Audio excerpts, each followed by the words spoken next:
Neymar fans எல்லாத்துக்குமே சேடான news நேற்று சொல்லியிருப்பேன். இந்த வருஷம் ஃபுல்லாக விளையாடக்கூடாதுன்னு சொல்லியிருக்காங்க நெய்மரை.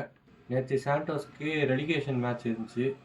நெய்மர் வந்துட்டு நான் விளையாண்டே தீருவேன் அப்படின்னு சொல்லி உள்ளே வந்து ஒரு அசிஸ்டே ஒரு கோலு, தரமான சம்பவம் நேற்று. காலைல 6 மணிக்கு மேட்ச் பார்த்துருந்தீங்கன்னா எல்லாத்துக்கும் தெரிஞ்சிருக்கும். அந்த பட்டத்தை வந்துட்டு அவருக்கு கொடுத்துடலாம், மிஸ்டர் கம்பேக் கிங். காலே போனாலும் பரவாயில்ல, நான் வந்துட்டு விளாண்டே தீர்வேன்னு வந்தார் நேற்று. வந்து சம்பவம் பண்ணிட்டு போயிட்டாரு. சாண்டோஸை வின் பண்ணிட்டாங்க.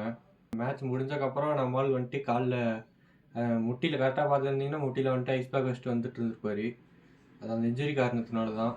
நீங்கள் எல்லாம் என்ன நினைக்கிறீங்க? நெய்மர் வந்துட்டு மறுபடியும் வேர்ல்டு கப் ஆடிடுவாரா, இல்லைனா இன்ஜுரி காரணத்துக்காக வெளியே உட்காந்துக்குவாரா? என்ன கேட்டிங்கன்னா நெய்மர் கன்ஃபார்ம் உள்ளே வந்து ஆடிடுவார். அவர் காலே போனாலும் வேர்ல்டு கப் ஆடிடுவார்.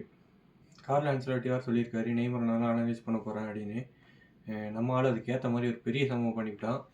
மேன்யூ ஃபேன்ஸு வழக்கம் போல் உட்காந்து அழுதுகிட்டு தான் இருக்கணும். மறுபடியும் 2 மேட்ச் தோற்று விட்டோம். ஒன்றும் பண்ண முடியாது.